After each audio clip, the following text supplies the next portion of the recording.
Hello and welcome to the Remedyfibers podcast, a podcast about knitting and crochet hosted by me, Jillian.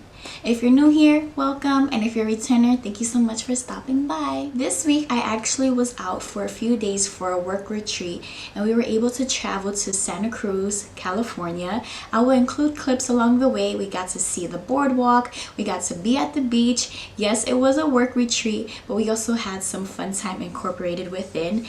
And believe it or not, I found a yarn shop. Yes, I was not supposed to go in, but I'm not always in Santa Cruz. I've never been there. It was like 2 hours and 40 minutes with traffic. So the likelihood of me ever going back, probably not likely unless I'm in the area. But I love the yarn shop. It's actually called Yarn Shop Santa Cruz, and it was such a cute store. I got to meet the owner, Corey. She also has another worker named Casey. I found out on the website, but they have so many beautiful yarns. I entered the store, I introduced myself. I even asked if I can take a couple of videos of the store so I can share with all of you. I just loved my experience being there. There were so many yarn choices, and I liked how the store was organized from sock yarn, from heavyweights all the way to fingering weights, and there was even some tempting books that I really wanted my hands on, but because I was on a work retreat and I need some restraint, I was able to pick up some sock yarn, which I'll show you in just a little bit. I would highly recommend, if you're in the Santa Cruz area, to stop by, visit. You can also follow them on Instagram. But thank you so much, Corey. It was so nice meeting you if you do happen to watch this, and I hope that you have a fabulous day. So let's show you what I picked up at the yarn shop, and then I'll show you one finished object that I have for today.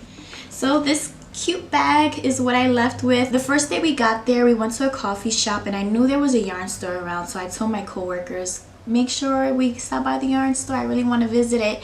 And we spent so long in the coffee shop that it already closed. And when we were pulling out the parking lot, I said, it was right across the parking lot. So when we went again to get coffee, it just so happened that I ditched them. I said, look, I need to go to the yarn store, and of course no one is interested in yarn as me. So I went into the store and I said, I needed to ditch my co-workers. I can't wait to see the yarn that you have. And so the yarn that I picked up was sock yarn, and it was really hard to decide, but I picked the Knitted Wit. It's on the sock base. It's 80% superwash merino and 20% nylon, and there are 420 yards in this beautiful skein, and this is Unicorn Nightmares. So I just love how fun this skein was. I try to stay out of the purple area because I kept gravitating to purple yarn, but I feel like this just is a rainbow of fun. I haven't decided what sock pattern I want to knit with because it's such a fun design. I want to make sure that I use something as fun to knit with and go out of my comfort zone from the regular vanilla socks. I just love the color combinations. Pretty much any color that you could think of is in this skein. I see purple, teal, black, green, yellow, and I really can't wait to start knitting with this because it's just so fabulous. So thank you so much. Definitely check Santa Cruz Yarn Shop out if you are in the area, and I'll show you what I work up with this soon. So as for finished object, I have one for this week. I worked extensively on it the last weekend that just passed, and then as well as on my road trip down to Santa Cruz. So I finished my framework bralette by Jessie May, and if you remember, this yarn was recycled from a different project that I frogged, and I had made the ripple crop top by Jessie May. I didn't have enough yarn for it. I didn't like how it came out, so I frogged it and I reused the yarn. And this is actually yarn from my Tecumseh sweater that I knit a couple years back, but because I had such few yardage, I wanted something that was going to accommodate such a short project. And if it's so cute, I will insert a picture of how it looks, but I really love it. I would definitely make more of this. The only mistake that I made was when I was attaching the I-cord strap.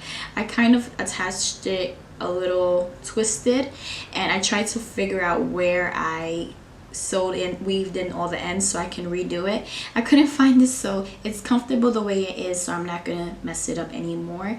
But it looks very similar to the project photo that Jessie May has on her top. It was very simple to follow. The instructions were very clear. I didn't struggle on making this, and that's what I really appreciate from the pattern. But I love how it came out. It's so adorable, and I definitely will be wearing this once the weather gets a little bit cooler outside. So just a few updates. The next couple weeks, probably the next month, I'm going to be quite busy. So I'll try to upload on a weekly basis as I have been doing. But just keep in mind, if you don't see a video, that's just because we are full throttle into staff training, student staff training. We're gonna get ready for move-in and orientation. I do work on a college campus, so things might pick up in the next month or so. So just want to throw that out there just in case I'm not able to commit to a weekly episode. But fingers crossed I will be, because it just motivates me to continue to work on my projects, and I love checking in with all of you.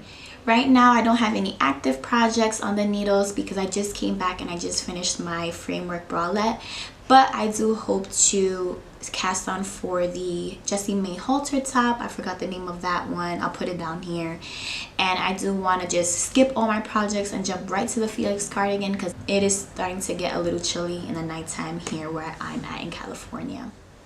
But I just wanted to do a quick check-in, a quick hop in, and let you all know how things are going. Let me know in the comments below how you are doing and what projects you have on your needles or waiting to cast on. And I hope to see you next week. I hope that you and your family are happy, healthy, and safe. And talk to you soon. Bye.